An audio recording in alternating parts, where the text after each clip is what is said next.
She didn't know what woke her up first, the flicker of light outside her window, or the sharp, dry jolt of her heart when she realized her phone screen was glowing. It was 3:11 a.m., the kind of hour when even the trees outside stand still, holding their breath.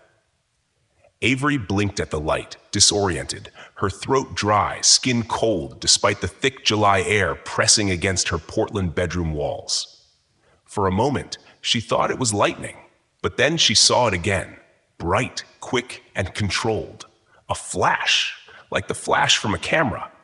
Then she saw him, crouched just outside her window, half hidden in the frame, holding a phone in one hand, staring directly at her. She froze. Their eyes met. His smile was thin, artificial, hollow, like the cheap plastic of a Halloween mask. And then, as if realizing he'd been caught, he slipped backward into the dark like a ghost, and she screamed. But this isn't a story about that moment. Not exactly. This story started earlier that day, with a snap. Avery was 14, and like most girls her age, Snapchat had become part of her rhythm. School, homework, dinner, snap. Her best friend Liam had been on her best friends list since spring, and they'd spent months building a comfortable, familiar kind of connection. They didn't talk much at school. They didn't need to. Their friendship lived inside the app. Inside the blur of filters and emojis and 6-second videos of Liam dancing like a weirdo in his kitchen. That night, Avery had sent him 2 snaps, one of her half-eaten ice cream bar, and another, less flattering, of her crossed eyes and toothpaste-smeared grin. Just routine, just her being silly. He opened them almost immediately, but didn't respond. That wasn't like him. She waited, sent a shrug emoji. Still nothing. He left her on red. Avery didn't want to seem clingy, so she set her phone down and moved on. But the silence gnawed at her, subtle at first, like a splinter she couldn't quite dig out. He always replied. Always. And then a friend texted her. Liam lost his phone earlier today. Left it on the bus. He's freaking out. That single message split everything in half. Her mind raced, retracing every snap. Who had opened them? Who was watching? Someone had Liam's phone, and they were pretending to be him. Her hands shook as she opened the chat again. She stared at Liam's Bitmoji, still smiling that cartoonish grin, still showing online. She typed slowly, "Hey, who is this?" Read. No reply. Then a new snap came in. She almost didn't open it. Her instincts screamed at her to put the phone down, call someone, delete the app. But curiosity, or fear, took over. She tapped. The photo was taken in dim light. A man's face filled the screen, up close, too close. He was grinning. His hair was messy, his eyes wide and unfocused. She could see the pores on his skin, the hint of yellow in his teeth.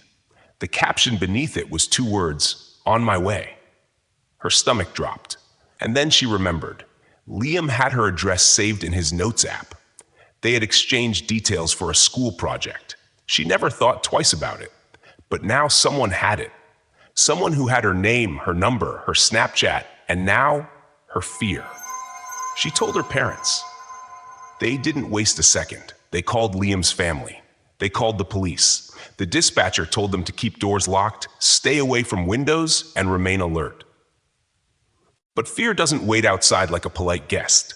It seeps in through the cracks. It buzzes in your chest, tightens your throat, follows you down the hallway, and into your dreams. Avery barely slept, not even when her dad sat in the living room with the porch light on. And then, at 3:11 a.m., that flash, that face, that moment. The police found him the next day in an abandoned Airbnb 2 blocks away. The owner hadn't even realized someone was squatting inside. Alongside the man's belongings, they found Liam's phone, a portable charger, a cheap laptop, and something that made Avery's skin crawl. A screenshot of her Snapchat story, printed out and marked with notes in red ink. He had watched her, tracked her location through SnapMap, followed her routine until he could find a window of time where he knew she'd be alone. They arrested him without incident. He didn't resist, didn't speak. He just smiled. In the days that followed, Avery deleted Snapchat, then reinstalled it. She kept her location off, her story private, her account locked down tighter than ever. But even then, the fear didn't vanish. It lived just beneath the surface, showing up in the smallest moments. A creak in the hallway, a buzz on her phone, a flash of light through the blinds. But Avery didn't want to stay scared. She did something most people never think to do. She wrote. She wrote everything down.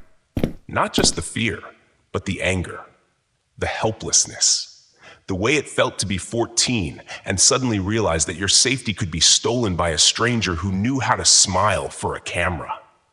She shared the story anonymously online. Then later, at school, she read it out loud for a creative writing class. The room was silent when she finished. And when her teacher asked her if she wanted to share it with the school newspaper, Avery said yes. Not because she wanted attention, because she wanted others to feel what she had felt and learn from it before it became their story, too. Avery never saw herself as brave. She still doesn't. But bravery doesn't always look like charging into the night. Sometimes it's staying in the light. Sometimes it's telling the truth. And sometimes it's knowing when to trust your gut, especially when the person snapping you back isn't the person you thought.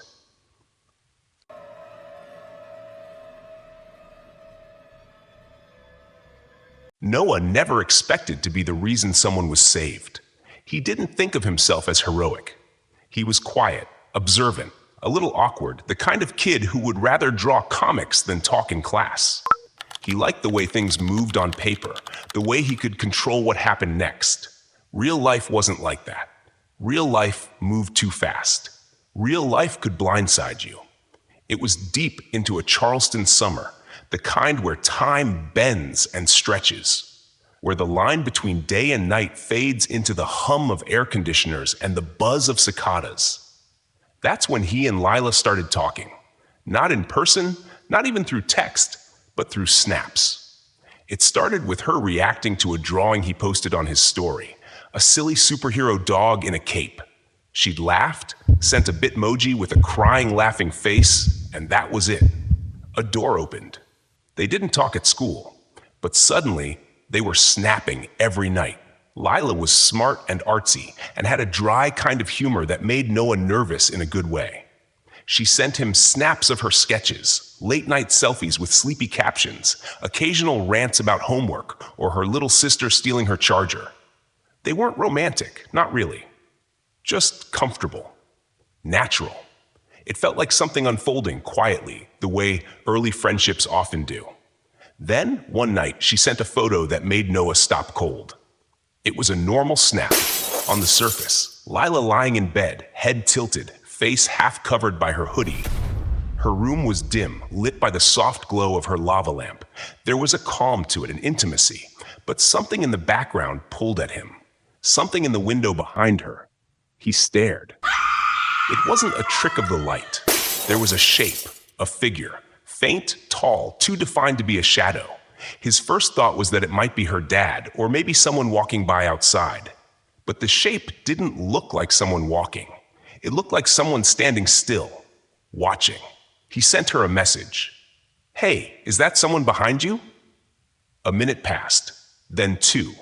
She responded with another photo, same pose, same hoodie, but this time the figure was closer, just behind the glass. And now, unmistakably, a hand was pressed against the window pane. Noah's heart started pounding, a real, physical drumbeat inside his chest. He sat up in bed, his phone gripped tight. His thumbs flew over the screen. "Lila, turn around, right now." He saw her open the message almost immediately, and then she was gone. No reply, no follow-up, no snap, just silence. He called. No answer. He called again. On the third try, she picked up. Her voice was shaking so hard he barely recognized it. "I saw him. I screamed. He tried to open the window, but I ran. I'm in my parents' room. My dad's calling the police." Noah didn't say anything. What could he say? Lila was safe. But not because of luck. Because he had seen it. Because he had looked closely enough. Because he had trusted that weird feeling in his gut that told him something wasn't right. The police showed up at Lila's house within minutes. Her dad told them what he saw. A tall man in a dark hoodie, bolting across the backyard. They found footprints in the mud beneath the window. A section of screen had been pried loose. Later, they learned that the man had been watching her stories for weeks. Lila had no idea her account settings were set to public. She'd never thought much about it. Who would want to follow her? She didn't post anything revealing, didn't overshare. But it didn't matter.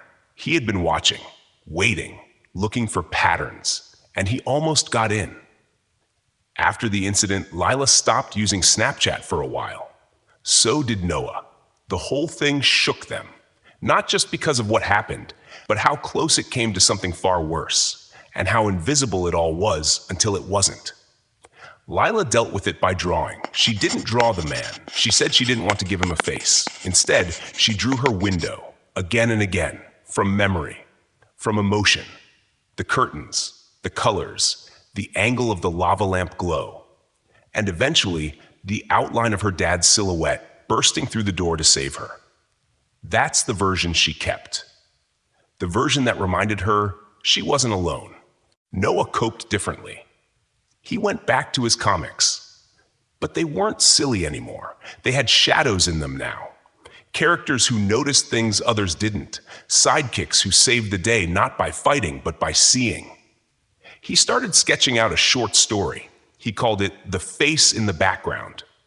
He didn't know if he'd ever show anyone, but it helped him breathe again. A month later, during Digital Awareness Week at school, their art teacher invited students to submit projects about online safety.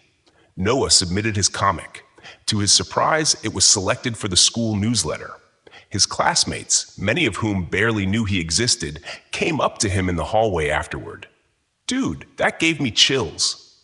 I changed my story settings after reading that. I never thought about what's behind me in my pictures." Noah nodded, grateful, awkward as ever. But something had changed in him.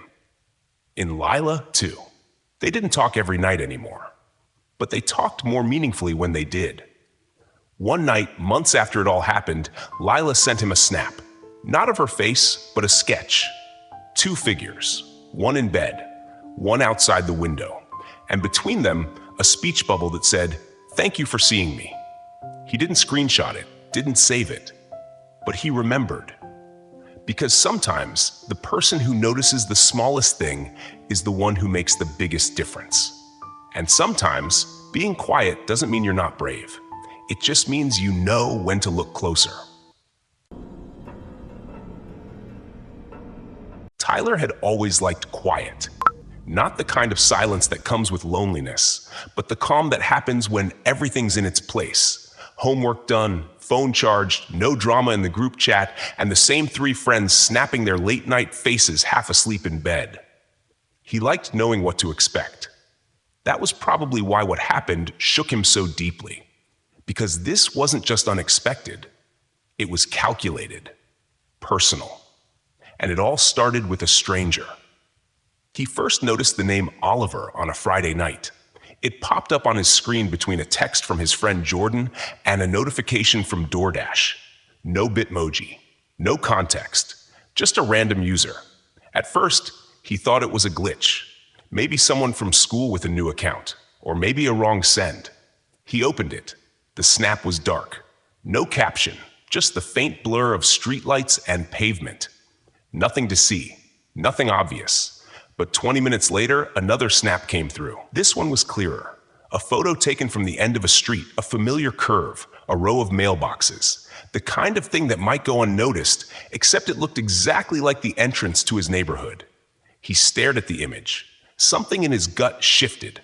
He replied with one word, "Who?" No answer.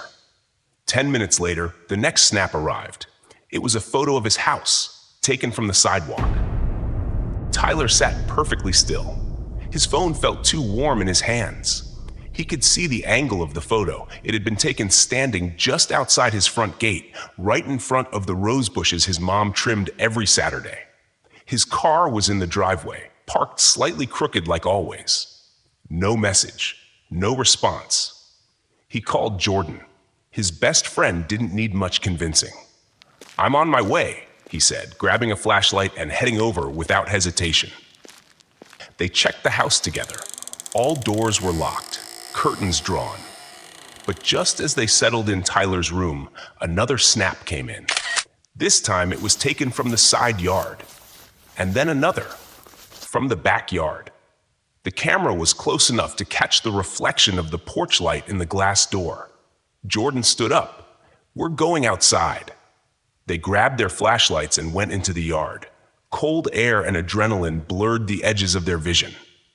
Somewhere near the fence, they heard movement, just enough to send both of them running. Tyler didn't see a face, but he saw the outline of a figure scaling the back gate, disappearing into the dark. They called the police. The officers came, took the report, asked routine questions. They saw the photos, listened carefully, but there wasn't much they could do. The account was anonymous, too new. Snapchat's privacy policies made it nearly impossible to trace without a subpoena or ongoing threat. They advised Tyler to block the user and install motion lights. The next day, Tyler did more than that. He wrote everything down. He hadn't written anything personal in a long time, not since middle school when he used to scribble half stories in his notebooks, but this felt too big to keep in his head. So he opened a blank document and typed for hours. He wrote about the fear, the confusion, the way the air felt that night, the chill of knowing someone was watching him and didn't care if he knew it. He titled the post, "Who is Oliver?" At first, it was just for him. Then he posted it online. He didn't expect the reaction. Dozens of people commented. Some just offered support. Others shared eerily similar stories. Strangers watching them through public snap maps, unknown accounts sending cryptic snaps from nearby places. One girl from San Diego said she received a snap of her mailbox from an account with the same snap score, 5. Another guy in Arizona described how someone had snapped his back gate the day after he posted a story with his address number in the background. Tyler wasn't alone. That realization did something to him. The fear didn't vanish, but it shifted. It became fuel. He reached out to his school counselor. He asked if they'd consider letting him create a digital safety awareness week. Just a few posters, maybe a lunch and learn session. What he didn't expect was how quickly it turned into something bigger. With Jordan's help, they called it SnapSafe. They created infographics, designed sample privacy settings, held workshops where students could audit their accounts, change their location permissions, and talk openly about the weird things they'd experienced online, but were too embarrassed to mention before. Tyler shared his story with the senior class during assembly. His voice shook at first, but it didn't matter. The silence in the room told him people were listening. "We think because things disappear on Snapchat, they're harmless," he said. "But we forget how much we leave behind, what we show, what we don't mean to show. And we forget that there are people out there who notice more than we think." That day, over 60 students changed their Snap settings. Tyler didn't stop there. He built a small website where teens could anonymously share stories, get resources, and find real advice on staying safe. He called it SnapAware. The site grew, slowly, quietly, but it helped. And the fear? It's still there sometimes. When he gets a random friend request, when he forgets to blur the background in a photo, but he doesn't let it own him. Because now, when Tyler tells his story, it isn't just about what happened. It's about what he did after. He doesn't know who Oliver was. Maybe he never will. But that name, that moment, became the reason he found his voice. And more importantly, helped others find theirs. Somewhere deep in his blog, there's a line that stands out. He didn't write it to be poetic. He wrote it because it was true. Not all monsters hide in the dark. Some of them send snaps, and some of us, quiet, thoughtful, ordinary kids, decide not to let them win. Each of these stories began with something small, an innocent snap, a shared laugh, a familiar name on a screen. But for Avery, Noah, and Tyler, what unfolded was far from harmless. Their experiences remind us that danger in the digital world often wears a friendly face, lurking behind filters and fake usernames. Yet within each moment of fear, there was strength. Strength to speak up, to notice what others missed, and to turn a terrifying experience into awareness and action. The real lesson? Trust your instincts. Don't ignore that gut feeling, no matter how small. Privacy isn't just a setting, it's a right. And courage doesn't always roar, it sometimes whispers, "This doesn't feel right." In a world more connected than ever, stay safe, stay smart, and stay aware. If this story moved you or opened your eyes, don't forget to like, share, and subscribe to our channel. Your support helps us keep telling stories that matter.